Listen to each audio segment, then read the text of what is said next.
Viewers, तुर्कों का शजरा समझने के लिए हमें हजरत नूह अलैहिस्सलाम पे जाना पड़ेगा, जिनकी पूरी कौम अल्लाह की तरफ से एक अजीम सैलाब में तबाह हो चुकी थी।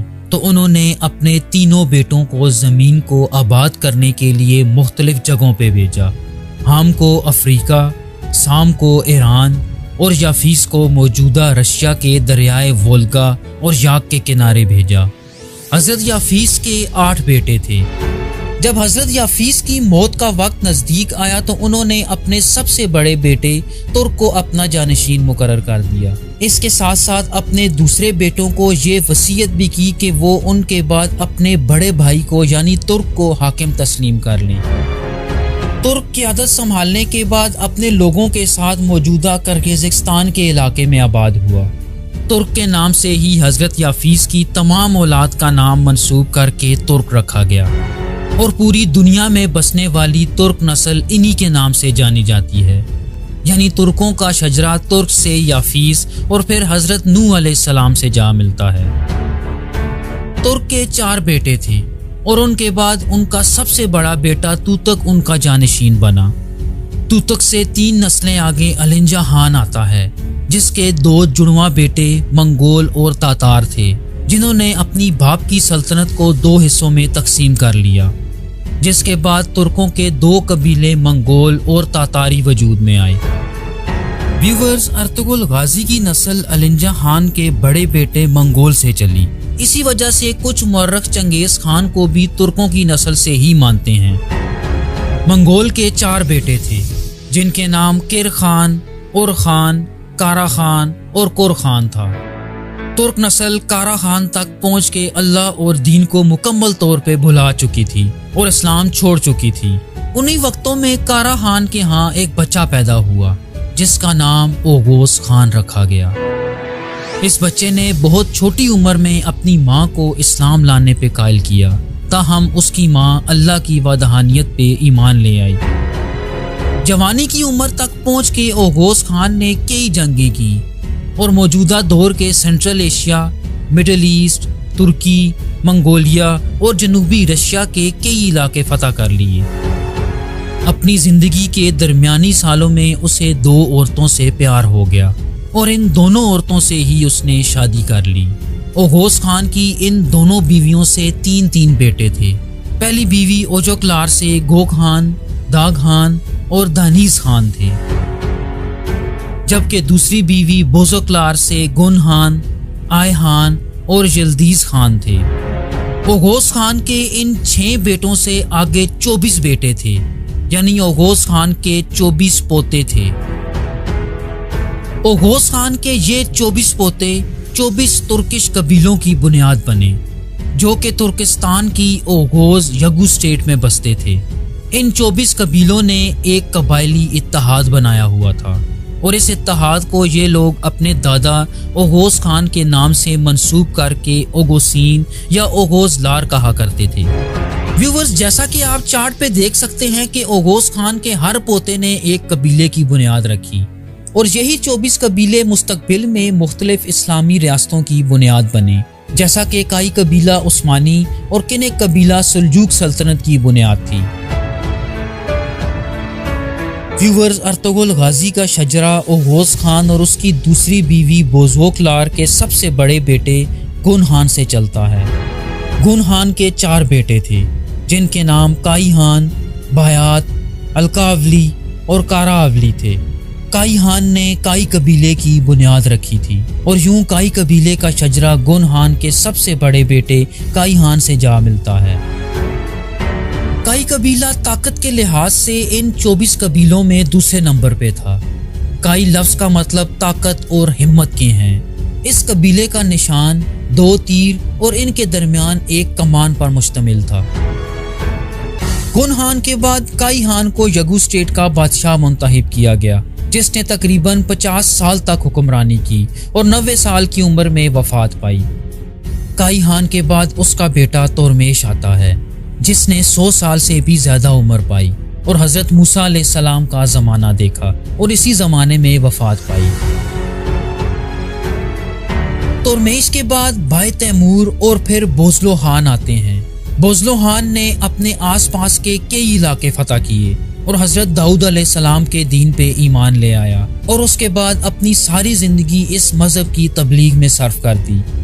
बोजलोहान के बाद उसका बेटा कोरकोलो आता है जो हजरत सुलेमान अलैहिस्सलाम पे ईमान लाया था और 120 बरस की उम्र में वफात पाई। इसने अपने बेटे का नाम हजरत सुलेमान अलैहिस्सलाम के नाम पर सुलेमान शाह रखा था। सुलेमान शाह इंतहाई नेक और दीनदार इंसान था। वो अपने दौर का बहुत मशहूर सरदार था और इसी वजह से हिंदुस्तान के एक राजा ने उससे मुतासिर होते हुए उसे हाथियों का एक तोहफा भेजा था। सुलेमान शाह से 20 पुश्तें आगे आया जाए तो यासू नामी शख्स आता है। यासू ने एक रात एक ख्वाब देखा कि अरब की तरफ से एक चांद और सूरज पूरी आबोताब से चमक रहे थे और इनकी रोशनी उस तक पहुंच रही थी। इस ख्वाब के कुछ ही अरसे बाद मक्का में नबी पाक सल्लल्लाहु अलैहि वसल्लम की नबूवत की खबर फैल गई। यासू ने जब ये सुना तो उसने मुसलमान होने का ऐलान कर दिया। उसने कुर्बानी की और अल्लाह के रास्ते में दे दी। उसकी वफात के बाद काराहान ने अपने वालिद की जगह संभाली। काराहान के बाद उसका बेटा तोरूक तख्त नशीन हुआ। तोरूक ने दीन के फरोग के लिए बहुत कोशिशें की और हजरत उस्मान रजी अल्लाह ताला अन्हो के ज़माने में वफात पाई। व्यूवर्स, अर्तुगरुल गाजी की पुश्तों में इसके बाद तोरूक का बेटा आइकतुलोब आता है। आइकतुलोब का एक वजीर था जिसे ओरगेज कहा जाता था और जिसके पास सारे हुकूमती इख्तियारात हुआ करते थे। ये वही दौर था जब हजरत उस्मान गनी रजी अल्लाह ताला अन्हो की शहादत हुई। हजरत उस्मान की शहादत के बाद जब हजरत अली खलीफा बने तो आइकतुलोब ने ओरगेज को उनके पास भेजा और उनसे बैत कर ली। आइकतुलोब 20 साल तक हुक्मरानी करने के बाद बनु उमैया के दौर में वफात पा गया। आइकतुलोब के बाद उसका बेटा चमनदार आता है जिसने हजरत उमर बिन अब्दुल अजीज के ज़माने में तुर्कों पे हुकूमत की। इसके बाद यसार और फिर उसका बेटा तोक तैमूर आता है जिसने मामून और रशीद का ज़माना पाया और तकरीबन 56 साल तक तुर्कों पे हुकूमत की। तोक तैमूर के बाद उसका बेटा संगोर आता है जिसने करीबन 30 साल तक तुर्कों पे हुकूमत की। संगोर के बाद उसका बेटा काराबतोर आता है। काराबतोर का एक बेटा पैदा हुआ जिसका नाम सल्जूक के पोते के नाम पे तुगरिल रखा गया, जो कि अपनी जवानी में सल्जूक सल्तनत में अहम ओहदों पे फाइज रहा। सल्जूक सुल्तान तुगरिल बेग की तरफ से अब्बासी सल्तनत में सफ़ीर के तौर पे भी काम करता रहा। इसके साथ साथ तुगरिल बेग ने इसे मर्व शहर के करीब एक छोटे से इलाके महान का हुक्मरान बना दिया, जो अपने कबीले समेत वहाँ आबाद हुआ और महान के शहर में ही वफात पाई। तुगरिल के बाद उसका बेटा तैमूर आता है जो कि ख्वारिज़मी सल्तनत में सफ़ीर के तौर पे खिदमात देता रहा। अपनी आखिरी उम्र में महान आया और इसी शहर में वफात पा गया। व्यूवर्स, तैमूर के बाद उसका बेटा केज़िल बुगा आता है जो कि मर्व में पैदा हुआ और जवान होने पे मौजूदा ईरान के इलाके हमदान में सल्जूकी दरबार से वाबस्ता रहा और जहाँ से सुल्तान के फरमान पर मर्व का हाकिम बना दिया गया। व्यूवर्स, केज़िल बुगा के बाद उसका जानिसार काया अल्ब बना जिसका मतलब है एक बहादुर चट्टान। काया अल्ब अर्तुगरुल गाजी का दादा था। उस्मानी रवायात के मुताबिक अर्तुगरुल गाजी के वालिद को लेके काफ़ी इख्तलाफ पाया जाता है। कुछ मुअर्रिख सुलेमान शाह को और कुछ कंदूज अल्ब को अर्तुगरुल गाजी का वालिद मानते हैं, लेकिन ज़्यादा सोर्सेज में सुलेमान शाह का नाम ही आता है। सुलेमान शाह ने सन 1214 में काई कबीले की क़यादत संभाली और मंगोलों की तबाहकारियों से बचने के लिए काई कबीले के लोग सुलेमान शाह की क़यादत में मुख्तलिफ मकामात पे हिजरत करते रहे। सन 1236 में सुलेमान शाह का इंतकाल हो गया। सुलेमान शाह के बाद अर्तुगरुल गाजी ने उनकी जगह संभाल ली।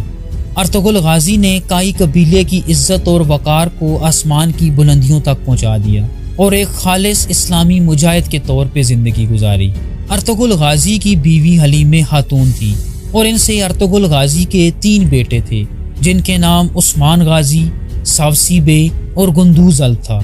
व्यूवर्स, अर्तुगरुल गाजी ने अपनी जिंदगी में एक अजीम इस्लामी सल्तनत बनाने की राह हमवार कर दी थी। अर्तुगरुल गाजी की वफात के बाद उनके सबसे चहीते बेटे उस्मान गाजी ने उनकी जगह संभाली, जिन्हें अपने वालिद की तरफ से सोगोत का शहर विरासत में मिला। चूँकि उस्मान गाजी ने एक अजीम उस्मानी सल्तनत का ख्वाब देख रखा था तो वो सुकून से बैठने वाले ना थे। उन्होंने पड़ोस की ताकतवर बाज़ंतीनी सल्तनत पे हमलों का आगाज़ किया और बहुत कम अरसे में बिलेजिक यानी शहर, एनेगोल और कई दूसरे बाज़ंतीनी इलाकों पे कब्जा कर लिया। सन 1299 में उस्मान गाजी ने तमाम फतह किए गए इलाकों पे अपनी उस्मानी सल्तनत की बुनियाद रख दी, जिसने अगली 6 सदियों तक 3 बराज़मों पे हुकूमत करनी थी। उनकी 2 बीवियों मलहून खातून और राबिया बाला खातून से 8 बेटे और 1 बेटी थी और उनकी वफ़ात के बाद उनके बेटे उरहान गाजी तख्त नशीन हुए, जिन्होंने बाज़ंतीनी सल्तनत पे हमले करना जारी रखा। मुर्रखीन लिखते हैं कि उरहान गाजी पहले उस्मानी सुल्तान थे जिन्होंने यूरोप की तरफ फतूहात का आगाज़ किया। उन्होंने एक बाज़ंतीनी शहजादी थियोडोरा से शादी की, जो बाज़ंतीनी शहंशाह जॉन 4 की बेटी थी। उनके अलावा उनकी दूसरी शादी नीलोफर खातून से हुई, जो उरहान गाजी के जानशीन और अगले सुल्तान मुराद अव्वल की वालिदा थी। मुराद अव्वल ने सल्तनत को यूरोप की तरफ मजीद फैलाया और बल्कान का ज़्यादातर इलाका उस्मानी सल्तनत में शामिल करने में कामयाब हो गए। उन्होंने सल्तनत को 2 सूबों में तकसीम कर दिया था। एक सूबा एशिया में अनातोलिया, जबकि दूसरा यूरोप में बल्कान का इलाका था। लेकिन सुल्तान मुराद कोसोवो की जंग में सर्बियंस के खिलाफ लड़ते हुए शहीद हो गए। मुराद अव्वल के 5 बेटे और 4 बेटियां थीं और उनकी शहादत के बाद उनके बेटे बायजीद अव्वल ने सल्तनत की भागदौड़ संभाली। व्यूअर्स, हर उस्मानी सुल्तान की ये ख्वाहिश होती कि कुस्तुनतुनिया या कॉन्स्टेंटिनोपल फतह किया जाए। बायजीद ने यही ख्वाहिश दिल में लिए सन 1394 में कुस्तुनतुनिया का मुहासरा किया, लेकिन वो इस मुहासरे में नाकाम रहे। ताहम वो सलीबियों के खिलाफ कई महाजों पे बहुत कामयाबी से लड़ते रहे। लेकिन फिर उनके साथ वो हुआ जो 36 उस्मानी सलातीन में किसी के साथ ना हुआ। उन्हें अंकारा की जंग में अमीर तैमूर से बुरी तरह शिकस्त हुई और यही नहीं बल्कि अमीर तैमूर ने उन्हें कैद भी कर लिया और इसी कैद के दौरान उनका इंतकाल हो गया। उनकी वफ़ात के बाद उनके 5 बेटों में इक़्तिदार के लिए खाना जंगी शुरू हो गई, जो तकरीबन 10 साल तक जारी रही, जिसके बाद उनके बेटे मोहम्मद अव्वल तख्त पे बैठने में कामयाब हो गए। सुल्तान मोहम्मद अपनी पूरी ज़िंदगी सल्तनत को इकट्ठा करने में जुटे रहे। उन्होंने एशिया और यूरोप दोनों तरफ उस्मानी रिट को दोबारा बहाल किया। यही वजह थी कि उन्हें मोहम्मद द रिस्टोरर के नाम से भी जाना जाता है। मोहम्मद अव्वल के बाद उनके बेटे मुराद सानी भी सल्तनत को इकट्ठा करने में जुटे रहे। उनके दौरे हुकूमत में सल्तनत में तिजारत और इक्तसादी तरक्की में खातिर ख्वाह इजाफा हुआ और सल्तनत में फिर से दौलत की आमदोरफ्त शुरू हो गई। उनके बेटे यूसुफ आदिल शाह के बारे में कुछ तारीखदान ये दावा करते हैं कि उन्होंने 15वीं सदी ईस्वी में बरे-सगीर की तरफ हिजरत की और यहाँ अपनी आदिल शाही सल्तनत की बुनियाद रखी। मुराद सानी के इंतकाल के बाद उनके बेटे सुल्तान मोहम्मद सानी तख्त नशीन हुए, जिन्हें उस्मानियों का सबसे ताकतवर सुल्तान कहा जाए तो गलत ना होगा। उसकी वजह यह है कि उन्होंने वो कर दिखाया जो कोई दूसरा उस्मानी सुल्तान न कर सका। उन्होंने सिर्फ 21 साल की उम्र में बाज़ंतीनी सल्तनत का दारुल हुकूमत कुस्तुनतुनिया फतह कर लिया और सदियों बाद हज़रत मोहम्मद सल्लल्लाहु अलैहि वसल्लम की ख्वाहिश और बशारत को पूरा कर दिखाया। आप सल्लल्लाहु अलैहि वसल्लम ने अपनी ज़िंदगी में ही कुस्तुनतुनिया फतह होने और इसे फतह करने वाली फ़ौज को जन्नत की बशारत सुनाई थी। चुनाचे इस फतह के बाद इस शहर को उस्मानी सल्तनत का नया दारुल खिलाफा बना दिया गया और सुल्तान को मोहम्मद फ़ातेह का लक़ब दिया गया। लेकिन सुल्तान मोहम्मद फ़ातेह इस शहर को फतह करने के बाद रुकने वाले ना थे। चुनाचे उन्होंने यूरोप की तरफ अपनी पेशकदमी को जारी रखा और कुछ ही अरसे में यूरोप के गढ़ यानी इटली की सरहदों पे दस्तक देने लगे। उनकी वफात के बाद उनके बेटे बायजीद II तख्त नशीन हुए। इनके बारे में आता है कि इन्होंने स्पेन से निकाल दिए जाने वाले यहूदी और मुसलमान रेफ्यूजीज को उस्मानी सल्तनत में पनाह दी, यहाँ तक कि यहूदी मुहाजिरीन को सल्तनत उस्मानिया की शहरियत भी दे दी गई। यही वजह थी कि उस्मानी सल्तनत में रहते हुए यहूदियों ने अपना सकाफती अरूज देखा। उनकी वफात के बाद एक ऐसे सुल्तान तख्त नशीन हुए जिन्होंने सल्तनत को एशिया, अफ्रीका और अरब के इलाकों तक फैला दिया। ये सुल्तान बायजीद के बेटे सलीम I थे। इनके दौर में हिजाज का पूरा इलाका, जिसमें मक्का और मदीना भी शामिल थे, उस्मानियों के ज़ेरे कंट्रोल आ गया। मिस्र में अब्बासी खुलफा की ताकत बिल्कुल ख़त्म हो चुकी थी। चुनाचे सुल्तान सलीम अब्बासियों से खिलाफत यानी मुसलमानों की सरबराही लेने में भी कामयाब हो गए। तो यूं तारीख में पहली बार खिलाफत अरबों से तुर्कों में मुंतकिल हो गई और सुल्तान सलीम पहले उस्मानी खलीफा बन के सामने आए। उनकी मौत के बाद उनके बेटे सुल्तान सुलेमान I या सुलेमान द मैग्निफिसेंट तख्त नशीन हुए, जिन्हें उस्मानियों का सबसे तवील अरसा हुकूमत करने वाला सुल्तान माना जाता है, जो तकरीबन 46 साल तक तख्त पे बैठे रहे। इनके दौर में सल्तनत उस्मानिया अपने अरूज पे पहुंच चुकी थी और 3 बरआज़मों तक फैल गई, जिसके सामने दुनिया की कोई ताकत टिक ना पाती। सुल्तान सुलेमान को अपने हरम से एक औरत रक्सेलाना या हुरम सुल्तान से प्यार हो गया। उन्होंने एक तरह से तमाम उस्मानी रवायात को तोड़ते हुए हुरम सुल्तान से शादी की, जो बाद में सल्तनत की ताकतवर तरीन खातून बन के सामने आईं। और यहाँ ये भी आपको बताते चले कि हुरम सुल्तान से ही उस्मानियों की सल्तनत ऑफ वुमेन के दौर का आगाज होता है, जो सन 1656 तक जारी रहा। इस दौर में उस्मानी सलातीन की बीवियों और माओं का सियासत पे बहुत गहरा असर व सूख रहता। इसके अलावा सुल्तान को अपने बेटे मुस्तफ़ा को कत्ल करने के लिए भी जाना जाता है। जहाँ तक सुल्तान की बेटी महरमा की बात है, तो उसने उस्मानी तारीख के मशहूर तरीन ग्रैंड वजीर रुस्तम पाशा से शादी की। सुल्तान सुलेमान के बाद उनके बेटे सलीम II तख्त नशीन हुए, जो कि हुरम सुल्तान के बेटे थे। लेकिन इनके दौर में इनकी बीवी नूर बानो सुल्तान और उनके ग्रैंड वजीर मोहम्मद सोकोलू ज़्यादातर रियासती सरगर्मियों को कंट्रोल कर रहे थे। इसके अलावा उनकी बेटी इस्मिहा सुल्तान की शादी ग्रैंड वजीर मोहम्मद पाशा से हुई। सुल्तान सलीम के बाद उनके बेटे सुल्तान मुराद III तख्त नशीन हुए।